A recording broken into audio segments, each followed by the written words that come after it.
Levez vos yeux en haut. De vrais soldats du Christ, 4 août. Mettez en pratique la parole et ne vous bornez pas à l'écouter en vous trompant vous-même par de faux raisonnements. Jacques 1, verset 22. Pour être de vrais soldats de Jésus-Christ, nous devons répondre aux exigences de sa parole en tant que sujets loyaux du royaume céleste. Ceux qui prétendent croire à la vérité doivent être conscients du grand combat qui nous attend et de la signification du rôle de fidèles soldats de Jésus-Christ.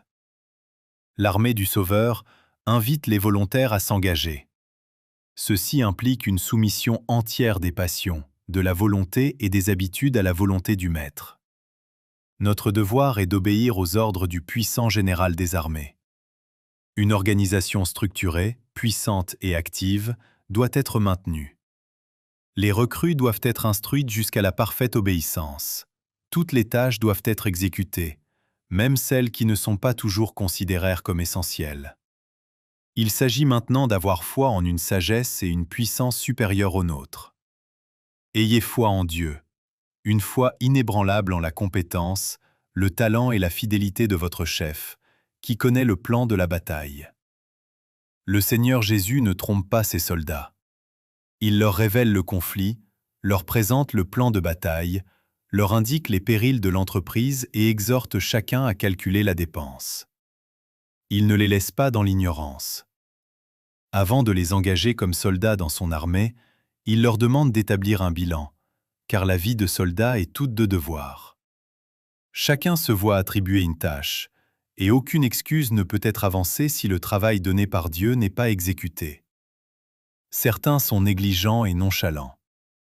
D'autres sont des serviteurs paresseux comme celui à qui il avait été confié un talent pour qu'il l'utilise et le fasse fructifier, mais qu'il enfouit dans la terre et n'en fit aucun usage. Quand il dut rendre son talent à Dieu, le propriétaire, ce serviteur ne possédait que son talent inutilisé. Personne n'avait profité de ce talent. Il aurait au moins pu l'utiliser au mieux et selon ses possibilités, mais il le rendit en se plaignant du Seigneur. « Je savais que tu es un homme dur, qui moissonne où tu n'as pas semé, et qui amasse où tu n'as pas vanné. J'ai eu peur, et je suis allé cacher mon talent dans la terre.